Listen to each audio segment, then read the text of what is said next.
जय श्री कृष्णा। राधे राधे भक्तजनों, आज आप सुनेंगे आषाढ़ मास की गणेश चतुर्थी व्रत कथा कहानी।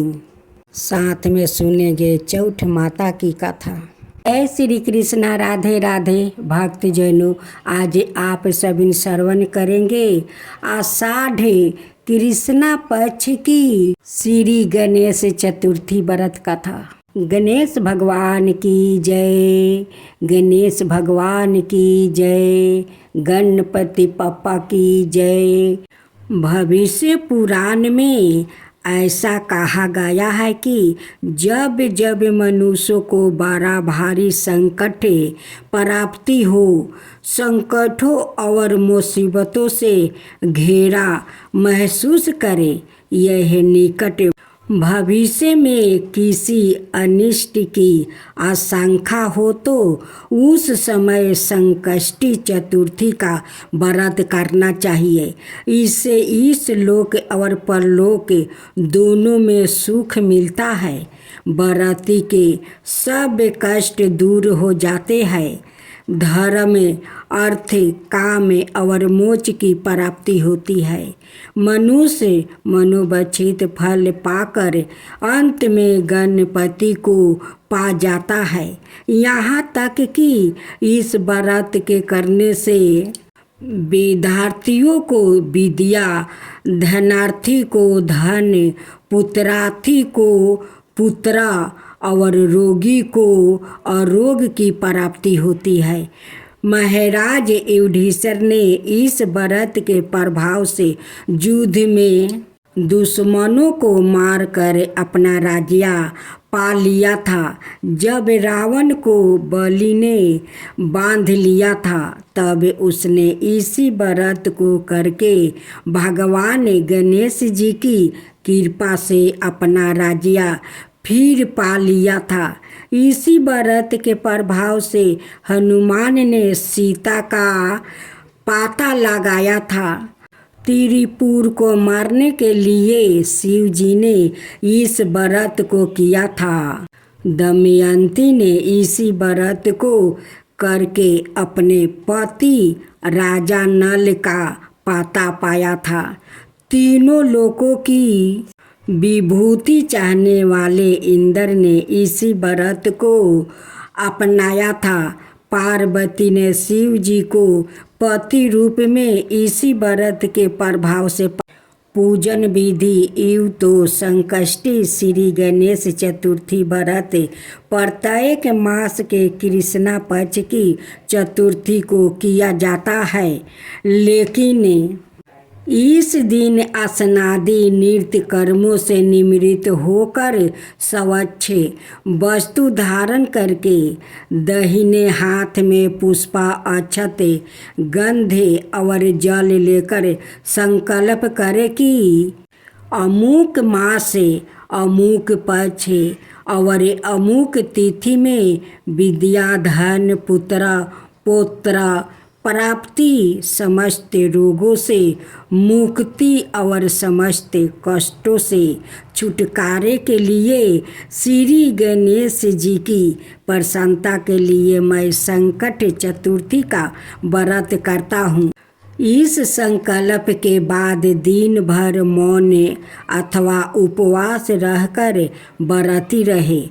फिर समर्थ अनुसार गणेश जी की मूर्ति को कोरे कलश में जल भरकर मुंह बंद करके स्थापित करे।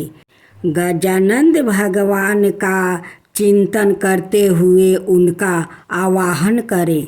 फिर गणेश जी का धूप, दीप, गंध, पुष्पा, अक्षत, रोली आदि से षोडशोपचार पूजन संध्या काल में करे।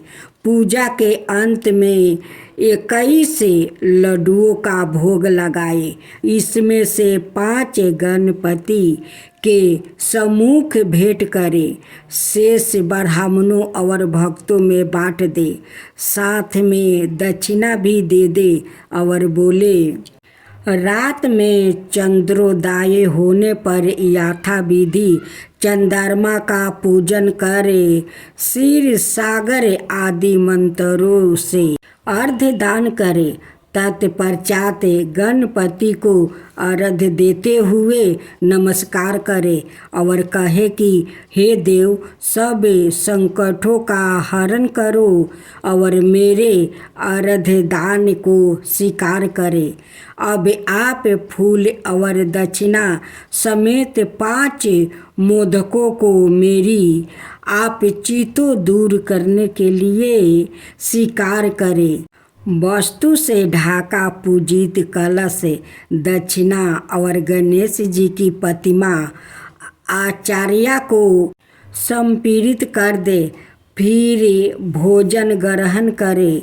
उल्लेखनीय है कि आषाढ़ मास की शुक्ला चतुर्थी को चंद्र दर्शन निषिद्ध किया गया है, क्योंकि लोगों को विश्वास है कि ऐसे चौथ के चांद देखने से झूठा कलंक लगता है। इस व्रत के उद्यापन करने का भी विधान है। भगवान श्री कृष्णा से जब अर्जुन ने अपना खोया हुआ राजपाट पुनः प्राप्ति करने का उपाय पूछा तो उन्होंने संकट चतुर्थी व्रत रखने की सलाह दी और कहा कि इस व्रत की बड़ी अमित महिमा है। इसके प्रभाव से राजा नल ने अपना खोया हुआ राज प्राप्ति कर लिया था। तुम्हें भी इस व्रत के करने से अपना राज्य फिर से मिल जाएगा। सतयुग में नल नाम का एक राजा था, जिसकी दमयंती नाम का रूपवती पत्नी थी। जब राजा नल पर विकट समय आया तो उसके घर को आग ने जलाकर राख कर दिया। चारों ओर उसके घोर हाथी खा जाने का धन चोरा कर ले गया। बाचा धन राजा जुए में हार गया, मंत्रीगण धोखा दे गया। अंत में उसे अपनी पत्नी के साथ वन में भटकना पड़ा, जहाँ उसे भारी कष्ट सहने पड़े।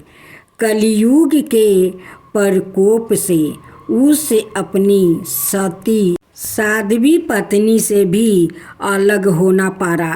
एक समय ऐसा भी आया कि उसे पेट की आग बुझाने के लिए अलग अलग जगह नौकरी भी करनी पड़ी। अनेक बीमारियों से गिरहस्त होकर अन्न कन पराकरण वो अपने दिन गुजारने लगा। एक दिन दमयंती सरभंग ऋषि की कुटिया में पहुंचकर प्रणाम करके अपना दुखड़ा सुनाने लगी। हे मुनि श्रेष्ठ, मैं समय के कुचकर के कारण अपने पति और पुत्र से अलग हो गई हूँ। मेरे पति का छीना हुआ राज्य, पति और पुत्र की प्राप्ति फिर से कैसे हो, उसका उपाय बताने की कृपा करे। महामुनि सरभंग ने कहा, हे दमयंती, मैं तुम्हें एक ऐसा व्रत बतलाता हूँ जिसके करने से समस्त संकट दूर होकर मनोकामनाएं पूर्ण होती है। संकट चतुर्थी के नाम से जाना जाने वाला इस व्रत को आषाढ़ मास की कृष्णा चतुर्थी को जो कोई भी विधि पूर्वक गणेश जी का पूजन करता है, उसकी समस्त मनोकामनाएं पूर्ण हो जाती है। इस व्रत के करने से तुम्हें निश्चित रूप से अपने इच्छित मनोरथ प्राप्ति होगा। रानी दमयंती ने आषाढ़ मास की कृष्णा चतुर्थी से इस व्रत को आरंभ करके लगातार 7 माह तक गणेश पूजन किया तो उसे अपना पति, पुत्र और खोया हुआ राज्य फिर से प्राप्ति हो गया। तभी से इस व्रत की परंपरा चली आ रही है अब श्रवण करेंगे चौठ माता की कथा। एक गांव में एक ब्राह्मण और ब्राह्मणी थी। उनकी एक ही पुत्री थी। अपना पुत्री के नाम सावित्री राखी थी। ब्राह्मण और ब्राह्मणी का वयस होते जा रहा था। एक दिन ब्राह्मणी कहती है कि देखिए, जाइए सावित्री के लिए अच्छा वर और घर ढूंढिए, हम लोग अपना पुत्री के धाम धूम से शादी कर देंगे। ब्राह्मण देव जाते हैं, अच्छा घर बर ढूंढ कर आते हैं और कहते हैं कि हमारा सावित्री के लिए बहुत अच्छा घर और बर मिल गया है। ब्राह्मण और ब्राह्मणी खुशी से धूमधाम से अपना पुत्री को शादी कर देते हैं। पुत्री अपना ससुराल चली जाती है, लेकिन भाग्य का लिखा कोई नहीं मिटा सकता है। जाकर अपना ससुराल में अपना पति और सास ससुर के साथ खुशी खुशी से रहने लगी। देखते देखते सावित्री का शादी का 5 महीना हो चुका था। एक दिन अचानक महामारी का बीमारी आ जाता है और उसी महामारी में उनकी पति का मृत्यु हो जाता है। सास गाली देने लगती है कि यारे कुलच्छनी, अभी तो साल भर नहीं हुआ शादी को, अब मेरा बेटा को तू खा गई। तू तो डाइन है रे, तू डाइन है, तू मेरा बेटा को खा गई। अब तो उनकी सास उन पर जुल्म में ढाने लगी। सारे गांव आला इकट्ठा हो जाते हैं उनकी बेटा को शमशान ले जाने के लिए, लेकिन सावित्री अपना पति को ले जाने नहीं देती है। नहीं, मैं अपना पति को ले जाने नहीं दूंगी। वो तो कसम खाया था 7 फेरे के समय कि वो मेरा साथ निभाएगा, वो मुझे छोड़कर कहीं कभी नहीं जाएगा। मेरा पति को मृत्यु नहीं हुआ है, ये महामारी के कारण बेहोश हो गया है, मैं ये नहीं ले जाने दूंगी। अब तो सारे गांव वाला गुस्सा हो गया कि इस कुलच्छनी बहू को घर से निकालो, और मृत्यु के पति को लेकर यहाँ पर रहेगी तो इनकी गंदगी के कारण सारा गांव में फिर से महामारी फैल जाएगा, सब लोग का बीमारी होने लगेगा, इन्हें निकालो। उस सावित्री पर सभी लोग जुल्म पर जुल्म किए जा रहे थे। सावित्री सभी को हाथ जोड़कर कहती है कि मेरे पति को मत ले जाओ, मैं इसी के साथ रहूँगी। मेरा पति का मृत्यु नहीं हुआ है, ये बेहोश हो गया है। उसी गांव में एक राजा था। जो राजा का वो महल में खबर जाता है कि इस गांव में एक लड़की पर सारे गांव वाले बहुत जुल्म कर रहे हैं। महामारी के कारण उनकी पति का मृत्यु हो गया है, उसी के कारण उन लोग उन पर जुल्म कर रहे हैं।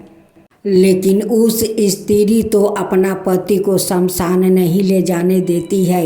इस बात को सुनकर राजा कहते हैं कि उस बेचारी लड़की पर तो संकट आ पड़ा है, चलो हम लोग उनके पास चलते हैं। राजा अपना बहुत सारे दास दासी के साथ आते हैं और देखते हैं कि यहाँ पर तो सारे गांव वाले इस लड़की पर जुल्म बहुत कर रहे हैं। सभी गांव वाले कहने लगे कि राजा साहब आए हैं तो अब आप ही विचार कीजिए, इस मृत्यु लाश के वो ले जाने नहीं दे रही है। कहती है कि मेरे पति को मृत्यु नहीं हुआ है, ये बेहोश है। राजा कहते हैं कि देखो, जब उसकी विश्वास है कि उसका पति का मृत्यु नहीं हुआ है, वो बेहोश है, तो उनकी बात को आप लोग क्यों नहीं समझते। तब गांव वाले फिर से राजा पर क्रोध हो जाते हैं। गांव वालों कहते हैं कि राजा साहेब, हम लोग इस मृत्यु लाश को यहाँ पर नहीं रखने देंगे। अगर आप चाहते हैं तो आप अपना महल में ले जाइए। राजा कहते हैं कि ठीक है, जब आप लोग का यही विचार है तो ठीक है। राजा अपना दास दासी से कहते हैं कि देखो, उस गाड़ी में ये दोनों को उठा लो और ले चलो नदी के किनारे।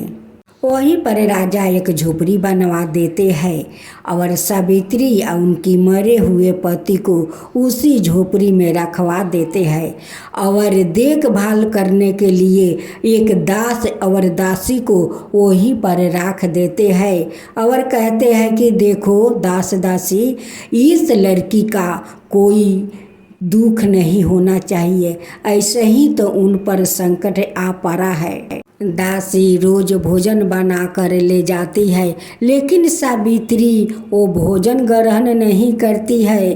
कहती है कि नहीं, जब तक मेरे पति को जीवन आपस नहीं आ जाता तब तक मैं भोजन नहीं करूंगी। देखते देखते 3 दिन बीत गया। बिना अन्न जल के सावित्री वो रह रही है। भागे बस उस दिन करवा चौथ का व्रत था।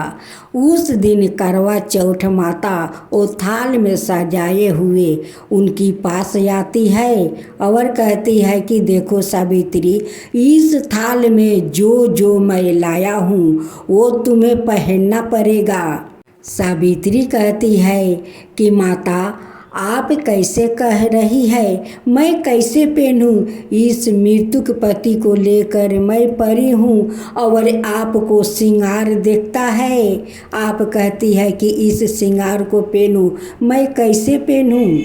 ये तो भाग्य का खेल है, करवा चौथ माता का चमत्कार है। करवा चौथ माता कहती है कि नहीं सावित्री, इस चुनरी को तुझे पहनने होगा और करवा चौथ व्रत करना होगा। आज करवा चौथ व्रत है, आज तुझे करना ही पड़ेगा। सावित्री कहती है कि माता, आज करवा चौथ का व्रत है तो मैं करूँगी, लेकिन कैसे करूँगी? मैं तो उन्हें विधि विधान नहीं जानती कि कैसे करवा चौथ का व्रत किया जाता है। वो कहती है कि मेरे साथ कर, मैं जैसे जैसे करती हूँ वैसे वैसे तू भी कर। करवा चौथ माता जैसे जैसे उस सावित्री को दिखाती है वैसे वैसे सावित्री करती है। करवा चौथ माता कहती है कि सावित्री देख, चांद निकल आया है, चल चल वहाँ पर तू अपना पति को सुला दे वहीं पर। करवा चौथ माता कथा कहती है। सावित्री बहुत ध्यान से सुनती है और जैसे जैसे कहती है वैसे वैसे वो करती है। जब करवा चौथ माता का कथा समाप्त हो गया तो कहती है कि इस चालन में चंद्रमा को चेहरा देखे। वो जैसे चंद्रमा को चेहरा वो देखने वो चालन उठाती है, वैसे उनकी पति सामने जाकर वो खड़ा हो जाते हैं। मृतक पति में जान आ गया और वो जाकर चालन के सामने खड़ा हो गया। सावित्री देखकर बहुत आश्चर्य में पड़ गई कि मेरे पति को तो मृतक हो गया था, आई अचानक करवा चौथ का व्रत करते समय मेरा पति कैसे जीवित हो गया। सावित्री के पति अपना हाथ से मिष्टन खिलाते हैं, हाथ से पानी पिलाते हैं। सावित्री का खुशी का ठिकाना नहीं रहा। तब करवा चौथ माता कहती है कि देख बेटी, करवा चौथ का व्रत में जो शक्ति है वो कौनो व्रत में शक्ति नहीं है। जो इस व्रत में सारे मनोकामनाएं पूर्ण होती है वो कोई व्रत में नहीं होती है बेटी। इस करवा चौथ का व्रत अपना पति के लंबी उम्र के लिए सारे स्त्रियां करती है। तब सावित्री हाथ जोड़कर कहती है कि माता, आप कौन है? आप अचानक मेरे झोपड़ी में आई और मुझसे ये सारे वो पूजा पाठ करवाई, श्रृंगार करवाई। आप कौन हो माता, कौन हो? तब चौथ माता अपना रूप में आती है, कहती है कि बेटी, मैं तो करवा चौथ माता हूँ और मुझे सारे स्त्रियाँ इसी करवा चौथे माता के नाम से व्रत करती है और मैं सारे सुहागिनों को पति को लंबी उम्र देती हूँ। सावित्री माता का प्रणाम करती है, कहती है कि माँ आप तो धन है, माँ धन है, आप आकर खुद ही मुझसे पूजा करवाई, मेरे पति को रक्षा की, मेरे पति को जीवित की। माता आप धन है, माता आप धन है, आपका ये व्रत को मैं कभी नहीं छोड़ूंगी। मैं जब तक जीवित रहूंगी तब तक अपना पति का लंबी आयु के लिए आपका व्रत करूंगी। हे माता व्रत करूंगी। उनके साथ साथ वो दोनों दास दासी के भी करवा चौथ माता को दर्शन हो गया। एक चमत्कार को देखकर दास राजा के पास चहुप जाता है और कहते हैं कि राजा, हे राजा साहेब, आज तो चमत्कार हो गया, चमत्कार हो गया। करवा चौथ माता खुद सावित्री से वो करवा चौथ के व्रत करवाई, उनसे श्रृंगार करवाई, आज उनकी पति जीवित हो गया। राजा साहेब उनकी पति जीवित हो गए। अब ये बात सुनकर राजा का खुशी का ठिकाना नहीं है। वो आते हैं और सावित्री को वो आशीर्वाद देते हैं। तू तो सती सावित्री है रे बेटी, तेरा विश्वास अटल था कि तेरा पति का मृत्यु नहीं हुआ है, वो बेहोश हुआ है। तेरा विश्वास तेरा पति को जीवन लौटा लाया है, तेरा विश्वास लौटा लाया है रे बेटी। तू सावित्री है, सचमुच सावित्री है। राजा के आने से पहले करवा चौथ माता अंतर्ध्यान हो गई। दासी भी अपना महल जाकर अपना पति के लिए वो करवा चौथ को व्रत करने लगी। राजा भी सारे गांव में ढिढोरा पिटवा दिया कि सभी स्त्रियां अपना पति के लिए लंबी आयु के लिए वो करवा चौथ का व्रत करे और श्रद्धा भक्ति से करे। जब सावित्री के सास ससुर का पता चला कि मेरा बेटा जीवित हो गया है, मेरा बहू करवा चौथ माता का व्रत की और करवा चौथ माता हमारा बेटा को जीवन वापस कर दी, वो लोग दौड़े दौड़े गांव वाले के संग आते हैं और अपना बहू और बेटा को स्वागत के साथ अपना महल में ले जाती है और सासू माँ अपना बहू को गले में लगा लेती है, कहती है कि बहू तू तो सती है रे, तू तो सावित्री है, अपना पति को जमराज के हाथ से छोड़ा कर ले आई है, तू तो सती सावित्री है, मुझे माफ़ कर दे, मुझे माफ़ कर दे, मैं तुझ पर बहुत जुल्म किया, बहुत जुल्म किया, मुझे माफ़ कर दे। सावित्री अपना सास ससुर को माफ़ कर देती है और सारे गांव वालों मिल कर करवा चौथ माता का व्रत करने लगा श्रद्धा भक्ति से। तब बोलो करवा चौथ माता की जय, करवा चौथ माता की जय, गणेश भगवान की जय। जय गणेश जय।